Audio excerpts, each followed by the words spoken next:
తెలంగాణ ముఖ్యమంత్రిగా గత ఏడాది రేవంత్ రెడ్డి ప్రమాణ స్వీకారం చేయగానే అటు ఏపీలో సీఎంగా చంద్రబాబు అయితే ఇరు రాష్ట్రాలకు మంచిదనే అభిప్రాయం మొదటి నుంచే ఉంది. అనుకున్నట్లుగానే ఏపీ ప్రజలు గత వైఎస్ఆర్సీపీ ప్రభుత్వాన్ని గద్దెదింపి కూటమి ప్రభుత్వానికి అధికారం అప్పగించారు. చంద్రబాబు ముఖ్యమంత్రి అయ్యారు.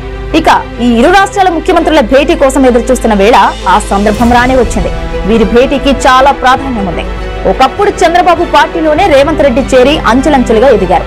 మారిన పరిస్థితుల కారణంగా రేవంత్ కాంగ్రెస్ లో చేరడం, తర్వాత పీసీసీ చీఫ్ అవ్వడం, ప్రభుత్వంలో పోరాడి ఎన్నికల్లో గెలవడం జరిగిపోయాయి.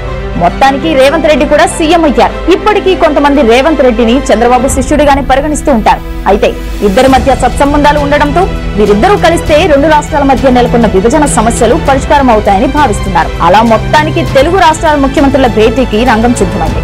ఈ నెల 6వ తేదీన హైదరాబాద్ లోని ప్రజాభవన్ లో వీరి సమావేశం జరగనుంది. చంద్రబాబు దీనిపై స్వయంగా తెలంగాణ సీఎం రేవంత్ రెడ్డికి ఓ లేఖ రాశారు. రాష్ట్ర విభజన జరిగి 10 ఏళ్లు పూర్తయిందని, విభజన అంశాలపై ఫేస్ టు ఫేస్ మాట్లాడుకుందామని ప్రతిపాదించారు. ఇందుకు రేవంత్ కూడా అంగీకరించారు. దీనిపై నేడు లేఖ ద్వారా తన అంగీకారాన్ని తెలియపరచనున్నారు.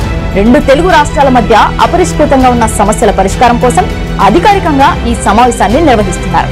ఈ సమావేశానికి సీఎంలు మాత్రమే కాకుండా రెండు రాష్ట్రాల నుంచి 2 చొప్పున సీనియర్ మంత్రులు, సంబంధించిన సీనియర్ అధికారులు కూడా హాజరవుతారు. విభజన చట్టంలో పేర్కొన్న కొన్ని అంశాలు, రెండు రాష్ట్రాల మధ్య ఇంకా పెండింగ్ లో ఉన్న పంపకాలు, ఉమ్మడి సంస్థలు, ఆస్తుల విభజన, ఇలా వివిధ అంశాలపై చర్చిస్తారని తెలుస్తోంది. సీఎంల హోదాలో చంద్రబాబు, రేవంత్ సమావేశం కావడం ఇదే మొదటిసారి అవుతుంది.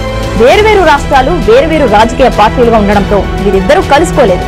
తాజాగా ఆ సందర్భం రావడంతో చంద్రబాబు రేవంత్ రెడ్డి భేటీకి ప్రాధాన్యం సంతరించుకుంది.